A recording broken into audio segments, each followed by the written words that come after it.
Всем привет, меня зовут Наталья, и я рада вас приветствовать на своем канале «Вкусно, просто, быстро». Сегодня я хочу предложить вам приготовить очень вкусные шоколадные коржи для торта. На основе этих коржей вы можете приготовить множество вкусных тортов. Коржи готовятся, можно сказать, за считанные минуты, и для их приготовления не нужен ни миксер, ни форма для выпечки. Данное количество ингредиентов рассчитано для приготовления 4 коржей диаметром 21 см. Давайте приготовим. В чашу вливаем 2 яйца. Добавляем щепотку соли и 100 граммов или 5 столовых ложек без верха сахара. Перемешиваем до однородного состояния.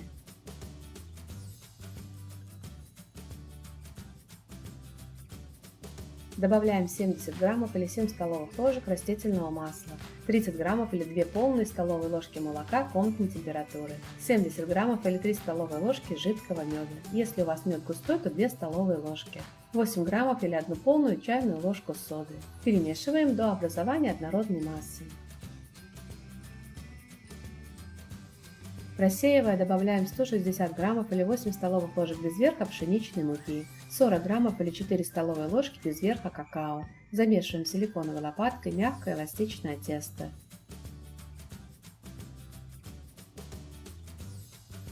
Добавляем 12 граммов или 1 столовую ложку 9% уксуса. Перемешиваем, реакция уксуса должна полностью прекратиться. При желании 1 столовую ложку 9% уксуса можно заменить 2 столовыми ложками свежевыжатого лимонного сока. Вот такое получается тесто, оно медленно ленточкой стекает с лопатки. Делим тесто на 4 равные части. Если взвешивать на весах, то получается по 150 граммов на 1 корж. С обратной стороны пергаментной бумаги рисуем маркером круг диаметром 21 см. Перекладываем 1/4 часть теста на пергаментную бумагу и равномерно распределяем тесто на пергаментной бумаге по кругу.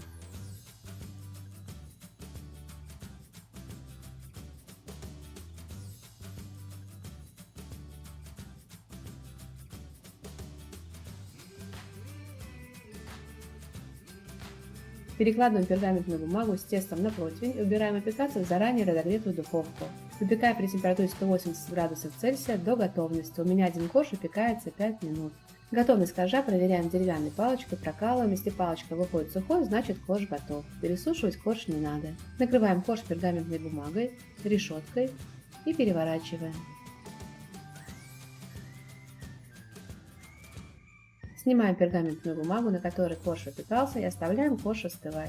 Пока один корж выпекается в духовке, подготавливаем другой для выпекания. И таким образом выпекаем все 4 коржа. Коржи получаются очень вкусными и мягкими, готовятся очень быстро и также быстро остывают. Это отличный вариант, когда надо приготовить коржи для торта быстро. Чтобы края коржей были ровными и воздушными, обрежьте их по форме нужного вам диаметра. Коржи получаются пористыми, мягкими и ароматными. Из данных коржей можно приготовить торт шоколадный медовик с нежным сметанным кремом и насыщенной шоколадной глазурью. Рецепт данного торта есть у меня на канале, ссылку на рецепт я оставлю в описании к видео и в подсказках к видео. Друзья, я приглашаю вас подписаться на мой канал Boosty. Цена подписки составляет 200 рублей. На Boosty я делаю подборку шоколадных тортов как с выпечкой, так и без выпечки. Очень вкусный шоколадный трюфельный торт, приготовленный без духовки на сковороде. Торт шоколадный кукис, песочные коржи с шоколадной крошкой, с нежным кремом, карамелью и арахисом. Очень вкусный и нежный торт без выпечки амаретто. Торт шоколадный поль с вишневым джемом, нежным кремом и очень вкусной насыщенной шоколадной глазурью. Торт Мак Бон, вкуснейший шоколадный торт с маковой начинкой. Все эти торты ждут своих подписчиков на Boosty. А я желаю вам отличного дня и прекрасного настроения. Готовьте с удовольствием!